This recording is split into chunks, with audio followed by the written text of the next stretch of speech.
Welcome to Mind Pilot. This is Dr. Jana Price-Sharps. I am a licensed psychologist and I work with combat vets and first responders.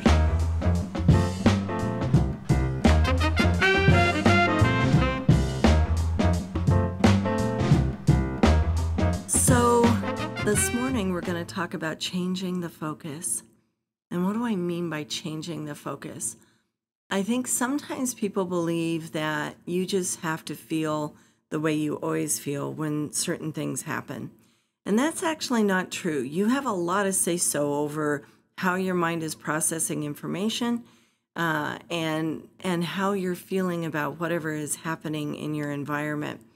And so if whatever is happening in your environment is not good and you have a chance, now I understand if you're a first responder and out on a call, then you kind of have to deal with whatever is going on at that moment. But when you get back to your vehicle or you get back to your station or you get back to some place that's safe, really consider changing the focus, because there's a tendency to go over and over what just happened. And so a lot of times people will go back to the station or go back to their car and they go over and over what just happened. And especially if it was something awful or something that made them mad, they stay focused on that for quite some time. There's some interesting research that happened during the London Blitz. I'm sure most of you are familiar with Pavlov and his dogs, but he did some other research. It wasn't particularly nice research, but it was informative research. He did research on dogs, and he looked at what would happen if they were stressed and how they would react.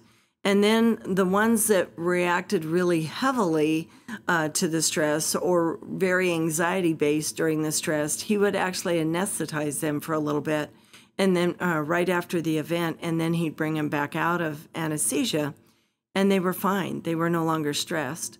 So they took that research in Europe, and during the London Blitz, when people were shell-shocked, people would, come into the hospital, and what they do is they would anesthetize them for short periods of time, and then they bring them back out of the anesthesia, and they were doing okay. They were no longer were traumatized, and they were fine.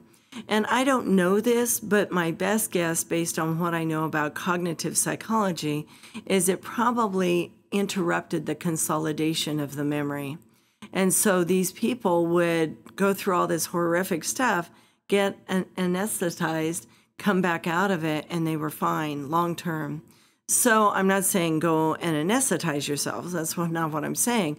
But what I am saying is when we go over and over and over events, it creates much stronger brain traces. In other words, much stronger pathways back to that memory.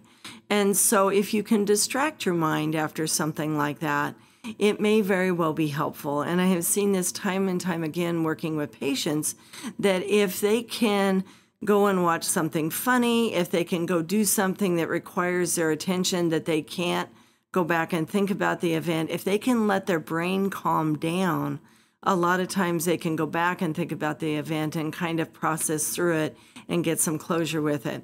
But going over and over it at the moment, what I have seen is it tends to cause more problems. So if you can think about changing the focus, what can you do if you've had a bad day? What can you do if you've had a bad call?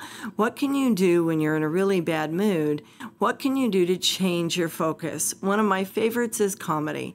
I tell people, have, some comedy apps on your phone. One that I like is Dry Bar Comedy, but there's a lot of them out there. Go on YouTube. There's, thousands of funny videos or great stand-up comedians.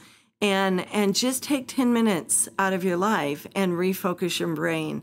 If you refocus on things that are funny or beautiful or fun, what ends up happening is your brain is going to react to that. Laughter often will start to shut down the sympathetic nervous system, which is your fight or flight nervous system, which releases adrenaline and cortisol, and it will start to turn on your parasympathetic nervous system. And that's what releases serotonin and dopamine and GABA and all the really feeling good kind of neurotransmitters and endorphins as well. So if you can begin to use your external environment to begin to shift your mood and your focus, you're going to feel a lot better.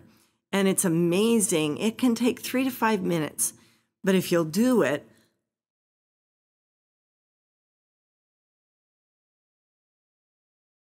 if you can do that on a regular basis, you're going to find that when you come home after a long shift, you're going to be in a much better mood than if you just allow yourself to heat up more and more and more and more with adrenaline. Then by the time you get home or back to the station, you're really angry, you're very amped. Now you're not going to sleep. Now you may be very short-tempered with people. And that causes even more stress, which heats you up more. It ends up being a positive feedback loop, which means it feeds into itself. This leads to this, which leads to this, which leads back to this. And so think about just adding in a few fun things, some comedy, some humor, some good things, and you will be amazed at how well your mind will change focus if you work with it. And overall, you're going to feel better if you take the time to do that. 3 to 5 minutes, it can make all the difference in the rest of your day. I hope you have a wonderful day. Thank you for everything all of you do. This is Dr. Jana Price-Sharps from Mind Pilot. I hope you subscribe. Take care and have a great day.